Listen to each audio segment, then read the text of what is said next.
কাজ করে 7,000 টাকাও পাই, 6,000 টাকাও পাই। হেরা মানে ভাত খাইতে দিত, আমি শুধু কান্নাকারি করতাম। পাইলো কেমনে আপনাকে ওয়ারির লোকজন?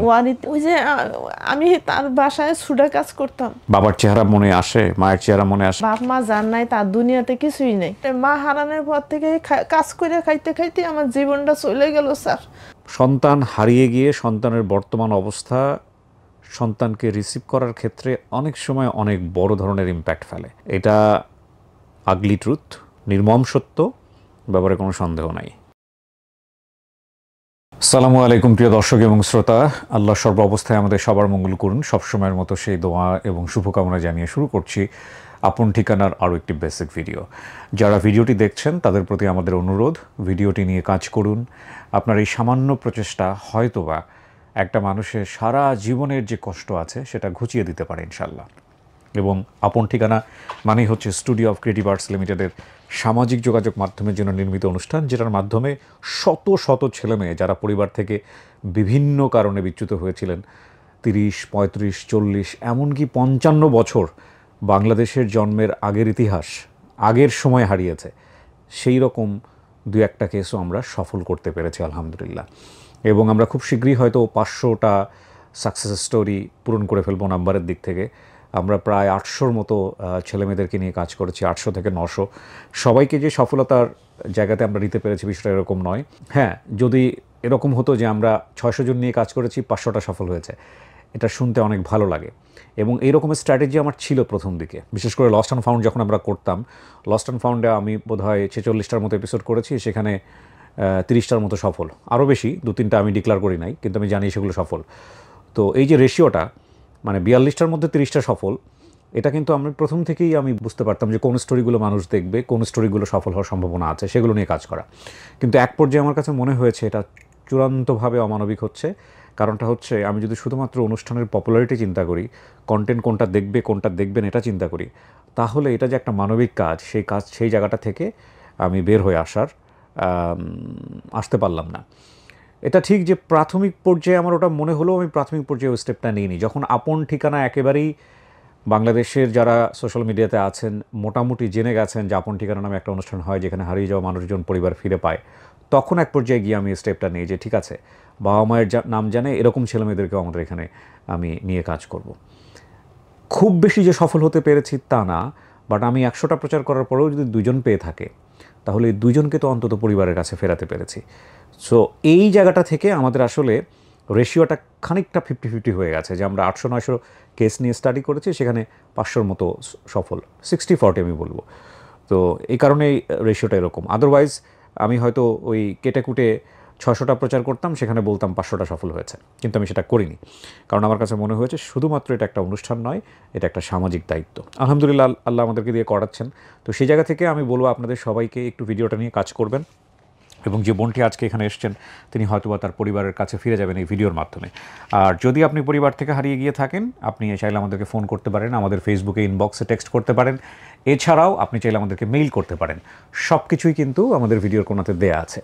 আমাদের ফোন নাম্বারটি হচ্ছে 09639887777। আপনার নাম কি? মিনা। মিনাটা কি বাবা মায়ের দেয়া নাম? হ্যাঁ, বাবার নাম মায়ের রাখছে। বাবার নাম উজ্জ্বল। উজ্জ্বল। মায়ের নাম মনে নাই? মনে নেই। ভাইয়ের নাম? বড় ভাইয়ের নাম বাবুল আর ছোটটার নাম হায়দার। হায়দার। বোনের নাম? মঞ্জুরা। মঞ্জুরা। আপনার গ্রামের নাম মনে আছে? খাটালবাড়িয়া, শুধু এইটুকু মনে আছে। গ্রামের নাম হচ্ছে কাঁঠালবাড়িয়া। এটা গ্রাম, আপনি নিশ্চিত? হ্যাঁ, গ্রাম। তাহলে ইনশাল্লাহ আমরা খুঁজে বের করতে পারবো। ঠিক আছে। আপনার ছোটবেলার খেলার সাথী একজন আছে, ওর নাম কি? কুনসুন। আচ্ছা, এই কাঁঠালবাড়িয়া গ্রাম, আপনারা একটু খেয়াল রাখবেন। এই হচ্ছে ওনার। আপনার বোনের নাম হচ্ছে মঞ্জুরা। হ্যাঁ, ছোটবেলার একটা ছবি দেওয়া আছে স্যার। ছোটবেলার ছবি আছে আপনার? হ্যাঁ, ওইখানে দেওয়া আছে ফাইলে। হ্যাঁ হ্যাঁ হ্যাঁ, এটা দেখতে পাচ্ছি। এটা কি হারায় যাওয়ার কতদিন পরে ছবি? হারায় যাওয়ার মানে 1 বছর পরে উঠানো হয়েছে ছবিটা। যে ফ্যামিলিতে ছিলেন ওই ফ্যামিলি তুলেছে এই ছবিটা, তাই তো? হ্যাঁ। আপনার এই ছবিটা আমি তো হাতে দেখালাম, এছাড়াও ভিডিওর কোনাতে এটা দিয়ে দেওয়া হবে। তাহলে মিনা বলেন, আমাকে একদম প্রথম থেকে বলেন তো কি হয়েছে। আমার বাবা মা গরিবই ছিলেন, মানে কৃষকের কাজ করতেন, আমাদেরকে কৃষকের কাজ করেই খাওয়াইতেন বাবা। তো খাওয়াইতে পরে তখন অনেক আমাদের দেশে অনেক বন্যা হয়, তখন মনে করেন আমাকে বাড়িতে পানি ওঠে, তখন আমাদের থাকানোর মতো ক্যাপাসিটি ছিল না। আমার বাবা মা ছোট ভাই বোনকে নিয়ে অন্য জায়গায় থাকতো, তখন আমার বড় ভাইকে অন্য জায়গায় একটা কাজে দিয়ে দেয়, মানে যে গরু টরুকে খাবার দেয় ওইখানে দিয়ে দেয়, আর আমারে আর আমার বান্ধবীরে অন্য একটা বাসায় দিয়ে দেয়। তো আমরা গ্রামে ছিলাম তখন ওই দুইজনে বান্ধবী মিলা, তখন হেরা আবার শহরের থেকে সেই বাড়িতে যায়, হেরা আবার একটু বড় লোক আর কি, হেরা সেই বাড়িতে যায়। তখন আমারে আর আমার বান্ধবীরে তাদের দেশে তাদের শহরে নিয়ে আসে গাড়ি দিয়ে, বাস দিয়ে। এরা যে আপনাদের ওখানে গেল, এদের কি আপনাদের গ্রামে কোনো কিছু আছে? আমাদের যাদের কাছে দিছে জানা না, মানে হেরা কইছে যে আমাদের মানুষ দরকার, কাজের মানুষ দরকার। এদেরকে চিনতো আপনার পরিবার আগে থেকে? না, আমার পরিবার চিনতো না। না চিনে দিয়ে দিল? হ্যাঁ, ওনাদের মানে গ্রাম আমাদের যে দূরে আর কি, গ্রামটা চেনে আর কি আমার বাবা মা। ওকে, তার মানে আপনাদের গ্রামেরই আশেপাশে কোন গ্রামে হয়তো ওনারা থাকতো। Okay fine. তারপর ওনারা দিয়ে দেয়, দিয়ে দিল পরে আমারে আমার বান্ধবীরে এই শহরের বাড়িতে নিয়ে যায়। এই বান্ধবী, যে বান্ধবীর নাম বলছেন? হ্যাঁ, কুনসুন। আচ্ছা। তে ওরে আর আমারে দিয়ে দেয়। হ্যাঁ, আমরা বেশ কিছুদিন ওখানে থাকি, থাকানোর পরে দুজনই কান্নাকাটি করি, আমরা বাসায় যাব, বাসায় যাব।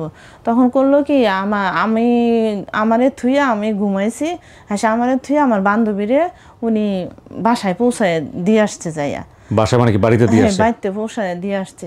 হ্যাঁ, দিয়ে আসছে পরে আমি জিজ্ঞেস করি যে আমার বান্ধবী কই, তোমার বান্ধবীরে তো তোমার বাসায় দিয়ে আসছি। হ্যাঁ, আমি কই তা আমারে দিয়ে আসলেন না? তোমাকে কিছুদিন পরে দিব। আমি কই না, আমি এখনই চলে যাব, আমাকে দিয়ে আসেন, দিয়ে আসেন। কয় কি, আমরা মাত্র একজন টাকা পয়সা খরচা করে দিয়ে আসলাম, আবার তোমাকে নিয়ে যাব, তোমাকে 2-3 মাস পরে নিয়ে যাব। আমি কই না, আমার 2-3 মাস পরে আমি যাব না, আমি এখনই যাব। হ্যাঁ, আমার আটকায় রাখে। আমি কই কি না, আমি মনে মনে কই যে আমি নিজেই চলে যেতে পারবো। আমি এই বাড়ির থেকে বাইর হয়ে যাই।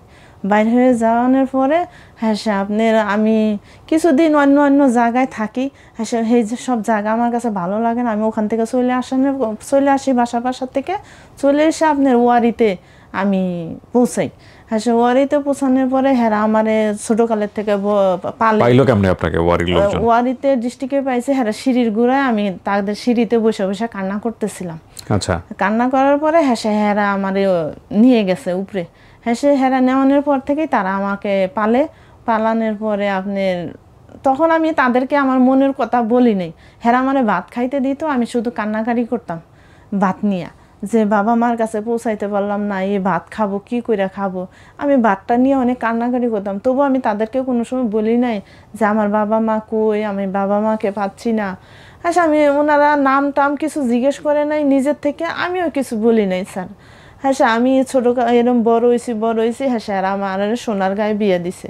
বিয়ে দেওয়ানোর পরে এখন নিজেরও কোনো সুখ নাই, স্বামীও চলে গেল গা, আমার বাচ্চাটা পেটে থুইয়া আমার এখন সুখ নাই। এই কষ্টে মা হারানোর পর থেকে কাজ করে খাইতে খাইতে আমার জীবনটা চলে গেল স্যার, বুঝছেন। আমার এখনো সুখ নাই। আমি চাই আমার বাবা মা আমার কাছে ফিরে আসুক, আমিও যাই বাবা মার কাছে ফিরে। আপনারা চেষ্টা করলে অবশ্যই আমি পাবো আমার বাবা মাকে। আপনি কোথা থেকে জানলেন আমাদের কথা, এই অনুষ্ঠানের কথা? ওই যে আমি তার বাসায় সুডা কাজ করতাম, তো উনি আবার আপনি অনুষ্ঠানটা দেখানোর পরে উনি আমার বলতেছে যে ভাবি আপনার বাবা মা কোথায়? আমি কই কি, আমার বাবা মা আমি ছোটকালে এরকম হারাই লাইছি। কয় ভাবি আমি এরকম একটা অনুষ্ঠান দেখি, তারা হারাই গেলে তারা মানুষ বাই করে দেয়। আমি ভাবি বলে আপনার কোনো কথা মনে আছে? আমি কি আমার মনে আছে, আমার ভাই বোনের নাম সবার নাম মনে আছে। কোনো ছবি আছে ছোটবেলার? আমি কি আমার কাছে ছোটবেলার একটা ছবি আছে। কয় ভাবি আপনি নিয়ে এসেন, আমি এই অনুষ্ঠানটা ছাইরা দিব। আপনাদের কাছে দিছে। ভাবি খালি বলে আমি তো 2-3 মাস হয়ে যাইতেছে ছবিটা ছাড়লাম, এখনো ছবিটা উত্তর আসলো না। হঠাৎ করে কিছুদিন আগে উত্তরটা গেছে। আমার ভাবি ফোন দিছে রাইতে বেলা, যে ভাবি আপনার এই নাম্বারটা ওইখানে দিয়ে দিব। আমি কি দিয়ে দেন। যে ভাবি একটু আগে ফোন দিয়ে খোঁজ নিয়েছে, আপনি কি গেছেন? আমি কি আমি গেছি। আপনার বাবার পেশা ছিল কৃষক না? হ্যাঁ, কৃষক। আর মা তো গৃহিণী ডেফিনেটলি। তো কিছু কি মনে আছে বাড়িঘরের কথা? বাড়িঘরে মনে করেন আমাদের একটা ঈদগাহ ছিল। হ্যাঁ, ঈদগাহ ছিল। ঈদগাতে একটা বট গাছ ছিল। তো বট গাছটা আমার মা বকলে আমি ওই বট গাছটায় উঠে বসে থাকতাম। আমার বাবা এসে ওই বট গাছ থেকে আমার নামাইতো, যে আয় মা আর বকবে না, আমি আইছি। আমার বাবা আমার ওই বট গাছ থেকে নামাই নিয়ে আসতো। কয় ভাই বোন ছিলেন আপনারা? আমরা 4 ভাই বোন, 2 ভাই 2 বোন। বাবার চেহারা মনে আসে? মায়ের চেহারা মনে আসে? হ্যাঁ, মনে আসে। হারাই যাওয়া জীবনটা কেমন? হ্যাঁ জীবনটা তো কষ্টই, মা জান নাই, তার বাপ মা জান নাই, তার দুনিয়াতে কিছুই নেই। এটা আপনি ওই যে যাদের সিঁড়ির গোড়ায় বসে কাঁদছিলেন, যারা আপনার বিয়ে শাদী দিয়েছে, তারা তুলছে আপনার? হ্যাঁ, তারা তুলছে। আপনি কি লেখাপড়া করতেন ওই সময়টাতে? তারা চেষ্টা করছে লেখাপড়া করার জন্য, কিন্তু আমি লেখাপড়া করি নাই স্যার। করেন নাই? না, মনের কষ্ট, মা পাই না, বাবা পাই না, তখন মনে করেন আপনার সংসার চলে কিভাবে এখন? এখন আমি মনে করেন মানুষের বাসায় কাজ করি। কয় টাকা পান এই কাজ করে সারা মাসে? কাজ করে 7,000 টাকাও পাই, 6,000 টাকাও পাই। কয় বাসায় কাজ করেন? 3-4 বাসায় করি। 3-4 বাসায় কাজ করেন? একটা ছেলে, তো ছেলেটা মাদ্রাসায় দিছি আপনি ঢাকাতে সাইনবোর্ডে। আচ্ছা, তো ছেলে একটাই? হ্যাঁ, একটা ছেলে। এই মানুষের বাসায় কাজ করে ছেলে মাদ্রাসায় পড়ান? হ্যাঁ, মাদ্রাসায় পড়াই। আপনাদের তো ছুটি নাই তাই না, এই 6-7 বাসায় যে কাজ করেন? না, একটার পর একটা, একটার পর একটা। হ্যাঁ, ছুটি নাই। কে আজকেও দুপুরবেলা ডিউটি কইরা তারপরে তো আসছি আর কি। আসছেন? 1টা বাজার রওনা দিতে বলছে উনি, 1টা বাজার রওনা দিছি। এই প্রশ্নগুলো আমি না করলেও পারি। অনেকে বলেন যে বাবা মা খুঁজতে আসছে, শুধু এতটুকু নিয়েই থাকো। এই প্রশ্নগুলো করি কেন সেটা আমার পুরনো দর্শক যারা আছেন তারা নিশ্চয়ই জানেন। নতুন করে আরেকটু মনে করিয়ে দিই। সন্তান হারিয়ে গিয়ে সন্তানের বর্তমান অবস্থা সন্তানকে রিসিভ করার ক্ষেত্রে অনেক সময় অনেক বড় ধরনের ইম্প্যাক্ট ফেলে। এটা আগলি ট্রুথ, মানে নির্মম সত্য, ব্যাপারে কোনো সন্দেহ নাই। এবং সেটা ক্যামেরার পেছনে থেকে আমরা বুঝি, আমরা দর্শকদের অতটা বুঝতে দেই না। আমরা হ্যাপি মোমেন্টসটাই আনতে চাই এবং এই হ্যাপি মোমেন্টসটাই অনুষ্ঠানের একটা বড় শক্তি হয়ে থাকুক, আমরা সবসময় সেটা চেয়েছি। অনেকেই আমাদেরকে বলেছেন যে বাড়িতে যাওয়ার পরে তারা কেমন থাকে এটা নিয়ে একটু এপিসোড করার জন্য, এবং সেটা যে আমাদের প্রথম দিকে পরিকল্পনা ছিল না তা না। আমরা মাঝখানে চেষ্টা করেছিলাম 100 পর্ব যখন হয়ে যাবে তখন আমরা এপিসোডগুলো করে আপনাদেরকে দেখাবো কেমন আছে তারা। সেক্ষেত্রে যে কোনো অনুষ্ঠান বা যে কোনো কিছু করার আগে সেটার ইম্প্যাক্টটা তো চিন্তা করতে হবে। তো অনেক সময় মনে হলো যে আফটার ইফেক্টসটা অনেক সময় পজিটিভ না হয়ে নেগেটিভও হতে পারে। ধরেন অনেকেই আছে পরিবারের সাথে সম্পর্ক রক্ষা করে নাই, অনেকেই আছে চমৎকার আছে, ভালো আছে। তো আমরা কি দেখাবো? ভালোটাই দেখাতে চাই। আবার 2-1টা কেস আপনারা নিশ্চয়ই জানেন প্রথম দিককার, সম্ভবত ছেলেটার নাম আমি রাইট নাম মনে করতে পারছি না, যে বাড়িতে যাওয়ার পরে যে ঘটনাগুলো ঘটেছে তাকে নিয়ে সিরিজ এপিসোড হয়েছে। এই আজকে বাবার সাথে সমস্যা, কালকে মায়ের সাথে সমস্যা, কালকে মা বাসা থেকে বের হয়ে গেছে, আমি রাইট নাও নাম মনে করতে পারছি না, তাকে নিয়ে বিচার সালিশ বসতেছে। সে মানে ওইখানকার ব্লগাররা বসে থাকতো তার বাড়িতে যে কখন আর একটা কন্টেন্ট তৈরি হয়। পরে আমি চিন্তা ভাবনা করে দেখলাম যে এই সব যদি হতে থাকে তাহলে তো বিপদ, এগুলো তো আপন ঠিকানার উপর ইম্প্যাক্ট ফেলবে। তো এই কারণে আমরা আসলে খুব একটা আগাইনি, একটু কঠিনও, কারণ অনেকে যাওয়ার পরে অনেকে আবার আসতেও চায় না। ঢাকা শহরে এসে তারা কেমন আছে এটা নতুন করে বলে যাওয়ার কোনো দরকার নেই, বরং বাড়িতে যেতে হলে আরেকটা বড় লজিস্টিক সাপোর্ট লাগবে, সেটাও একটু ডিফিকাল্টিস। আর বর্তমান যে কাজগুলো আছে সেটাই তো করে শেষ করতে পারি না। আপনারা যদি দেখেন আমাদের নতুন যে ইউটিউবে যে কন্টেন্ট নিয়ে আমরা কাজ করছি, লাস্ট একটা এপিসোড গেছে, আপনারা হয়তো অনেকেই দেখেননি। এই কন্টেন্টটা দেখলেও আপনারা বুঝতে পারবেন যে আমরা কী পরিমাণ এফোর্ট দেওয়ার চেষ্টা করছি প্রত্যেকটা এপিসোডকে ডিফারেন্ট করবার জন্য। তো আমাদের এক্সিস্টিং যেগুলো কাজ আছে সেগুলো কাজ করে আমরা সময় শেষ করতে পারি না, নতুন করে নতুন চিন্তাভাবনা ইমপ্লিমেন্ট করা আমাদের জন্য খুব ডিফিকাল্ট। তো যাই হোক, এই কথাগুলো বলার পেছনের একটাই কারণ যে সব কিছু জেনে শুনে যেন পরিবার আসে ওয়েল রিসিভ করার জন্য। কারণ পরিবার আসলে শুধুমাত্র হবে না, পরিবারের কিন্তু এটা একটা বড় দায়িত্ব। ঠিক আছে? তো ইনশাল্লাহ আমরা চেষ্টা করব আপনার জন্যে। হ্যাঁ, দেখা যাক কপালে কি আছে। আপনি আর কিছু বলতে চান? না, সব বলছেন? জি, বলছি। আলহামদুলিল্লাহ। প্রিয় দর্শক এবং শ্রোতা, এই ছিল আমাদের কাছে তথ্য। যারা দেখেছেন ভিডিওটা তারা সবাই মিলে চেষ্টা করবেন, এই প্রত্যাশা আমরা শেষ করছি। আসসালামু আলাইকুম।